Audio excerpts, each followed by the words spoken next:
कुछ रोज कबल जब डीजी आईएसपीआर ने इमरान खान के बारे में एक प्रेस कॉन्फ्रेंस की थी और उसमें तमाम सहाफ़ी मौजूद थे और उसमें जब इमरान खान का नाम लिए बगैर उन्होंने बहुत सी तनकीद की, तो उसमें सवाल भी किया गया कुछ सहाफ़ियों की जानिब से कि इमरान खान की बात तो आप कर रहे हैं, लेकिन फैज़ हमीद के बारे में क्या है? उनको सज़ा कब होगी? 1 साल से ज़्यादा अरसा हो चुका है कोर्ट मार्शल होते हुए, और क्या सिर्फ़ सिविलियन के लिए ही इतना सख्त बयानिया है या फिर फ़ौज के अंदर जो एहतसाब का अमल इतना स्ट्रिक्ट है? क्या हम देखेंगे कि वाक़ई में जनरल फैज़ को, जो उनको कोर्ट मार्शल पर चल रहा है, क्या उनको सज़ा होगी? इस पर गाहे-बगाहे सवालात होते रहते थे आईएसपीआर से। तो डीजी ने बड़ा क्लियर बोला कि फ़ौज का एक अपना मैकेनिज़्म है, उस मैकेनिज़्म के तहत जब उन पर तमाम जो इंक्वायरी बैठी हुई है, वो अगर उन पर इल्ज़ामात साबित हो जाते हैं, तो फिर उसके बाद उनको लाज़मी बात है सज़ा होगी। और आज सुबह एक तहलका खेज़ खबर आती है और वो इस टाइम हर मीडिया पर ब्रेकिंग न्यूज़ बनी हुई है कि साबिक डीजी आईएसआई जनरल फैज़ हमीद को कोर्ट मार्शल के तहत उन पर जो इल्ज़ामात लगे थे, वो किस नौइयत के थे, किस तरह के थे, मैं आगे चलकर आपको बताऊँगी। लेकिन उनको 14 साल की सज़ा हुई है और कैद बामुशक्कत हुई है। तो अब ये जो फ़ौज पर उँगलियाँ उठ रही थी ना कि सिर्फ़ एहतसाब का अमल जो है वो हमारे लिए है, लेकिन फ़ौज अंदर जो है अपने लोगों का एहतसाब नहीं करती है। So that was a clear message जो कि ये सवाल कर रहे थे डीजी आईएसपीआर से, या फिर पाकिस्तान तहरीक-ए-इंसाफ के बहुत से लोग जो हैं वो ये कहते थे कि इमरान खान को कुछ नहीं होगा क्योंकि जनरल फैज़ है ना, चाहे वो अंदर है लेकिन फिर भी उनके बड़े ताल्लुकात हैं। बहुत से लोगों को मैं जानती हूँ जिन्होंने बोला था कि जनरल फैज़ के पास जो कुछ डेटा मौजूद है, ये उसको कुछ कर ही नहीं सकते, ये उसका बाल भी बेगा नहीं कर सकते। अभी तो जब वो वीडियोज़ और ऑडियोज़ जो जब वो डीजी आईएसआई थे और जो सबकी वो रिकॉर्डिंग करते थे और जो चीज़ें उनके पास, जो मवाद उनके पास मौजूद है, अगर उन्होंने वो कर दिया तो पता नहीं क्या ही हो जाएगा, ये उसको कुछ भी नहीं कर सकते। लोग अभी तक ये उम्मीद लगाकर बैठे हुए थे कि जनरल फैज़ कमाल ही कर देंगे और पीटीआई के लिए भी आसानियाँ पैदा हो जाएँगी।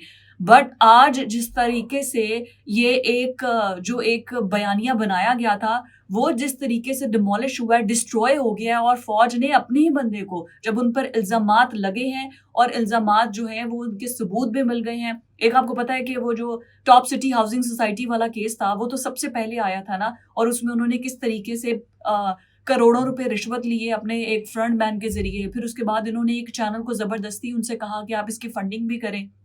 फिर उन्होंने ये तमाम जो इल्ज़ामात थे उन पर लगे थे और उसके बाद इसकी इंक्वायरी चल रही थी और ये इल्ज़ामात भी उन पर साबित हो गए। इसके अलावा जनरल फैज़ के बारे में एक ये भी आया था कि तकरीबन ये मुख्तलिफ जो रियल एस्टेट के सेक्टर हैं उनके अंदर 100 अरब से ज़्यादा इन्वेस्ट कर चुके हैं। इनका जो मेन जितना भी ये पैसा सर्कुलेट होके इनके पास आता था, क्योंकि ज़ाहिर है वो एक ऐसी पोज़ीशन पर थे कि वो अपने नाम पर ना तो कोई चीज़ खरीद सकते थे, ना इतना पैसा रख सकते थे, क्योंकि उनसे फ़ौरन पूछा जाएगा कि इतना पैसा आपके पास कहाँ से आया?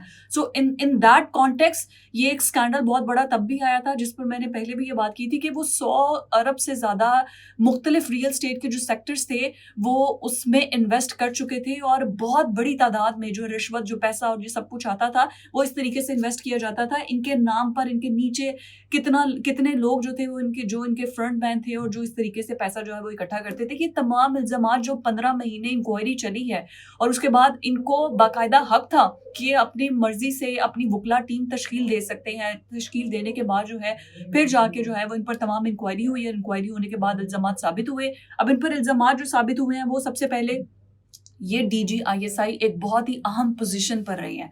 अब वो जो इतनी अहम पोजीशन पर रहे हैं और उनके बारे में ये कहा गया था कि इन्होंने एक तो रिकॉर्डिंग की है, दूसरा जब ये डीजी आईएसआई नहीं रहे, फिर ये क्या करते थे कि इनके सारे लिंक और सोर्स तो मौजूद थे, क्योंकि वो इंटेलिजेंस के सबसे I mean he was on the key position.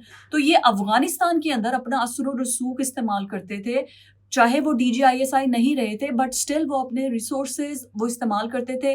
फिर इनकी सियासी मुदाखलत का इल्ज़ाम था कि इन्होंने सियासी मुदाखलत की है, हाज़िरी मुकम्मल करवाते रहे हैं, सियासी मुखालिफिन को पकड़कर जेल में ठोसते रहे हैं, और नवाज़ शरीफ इनके बारे में बहुत सख्त बयानियाँ रखते थे, और ये इमरान खान की आशीर्वाद थी इनको। 2 साल तक ये डीजी आईएसआई रहे हैं। इलेक्शंस के बाद 2018 के बाद इमरान खान ने इनको डीजी आईएसआई की पोजीशन पर अपॉइंट किया था, और फिर उसके बाद इन पर जो सीक्रेट एक्ट की खिलाफ वर्जी है, सियासी मुदाखलत है, और ये अपने मुखालिफिन को, जो सियासी मुखालिफिन थे, उनको पकड़कर जेल में ये ठोसते रहे हैं। फिर अपने तजावुज़ात से अपनी जो थी उससे ज़्यादा इनका इस्तेमाल, इख्तियारात से ज़्यादा तजावुज़ात का इस्तेमाल किया है, अपने इख्तियारात को नाजायज़ इस्तेमाल किया है। ये तमाम इन पर केसेस चल रहे थे, और उसके बाद آج فائنلی یہ جب ڈیسیجن آیا that was a huge decision.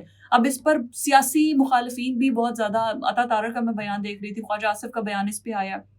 اس کے علاوہ بہت سے فیصل وابڈا کا بیان اس پہ آیا ہے. وہ کہہ رہے ہیں کہ دیکھا اب دیکھو 9 مئی والوں کا کیا ہوگا. ان کو تو یہ سوچنا چاہیے کہ اگر انہوں نے اپنے بندے کو نہیں چھوڑا تو 9 مئی پہ کیا ہوگا. آپ کو صرف یہ چیز انڈرسٹینڈ کرنے کی ضرورت ہے کہ جیسے ہی فیلڈ مارشل سید عاصم منیر کو چیف آف ڈیفینس اپوائنٹ کیا جاتا ہے اور وہ آرمی چیف آتے ہیں 5 سال کے لیے، اب ان کی پوزیشن سیکیور ہے، اس کے بعد ہی بہت سی چیزیں کلیئر ہونا شروع ہو جاتی ہیں. D G I S I کا اس طرح سے بلنٹلی آ کے پریس کانفرنس کرنا، جنرل فیض کو ان کو کورٹ مارشل کے تحت 14 سال کی سزا قید مشقت سنا دینا، اتنی کی پوزیشن پر رہنے والا ایک شخص اور اس کو اس طرح سے سنا دینا. تو انہوں نے بہت سی چیزیں ایٹ لیسٹ احتساب کی، یا پھر جو ان کی ایک کلیئر ڈائریکشن ہے وہ سمجھ آ گئی ہے کہ کوئی بھی اسٹیٹ کو چیلنج نہیں کر سکتا ہے. اب پی ٹی آئی کے لیے آگے آنے والے دنوں میں بہت مشکلات پیدا ہوں گی. ابھی تو ملاقات نہیں کرنے دے رہے، لیکن جب فیصلے آنا شروع ہوں گے تو تب ان کے لیے مشکلات مزید بڑھ جائیں گی.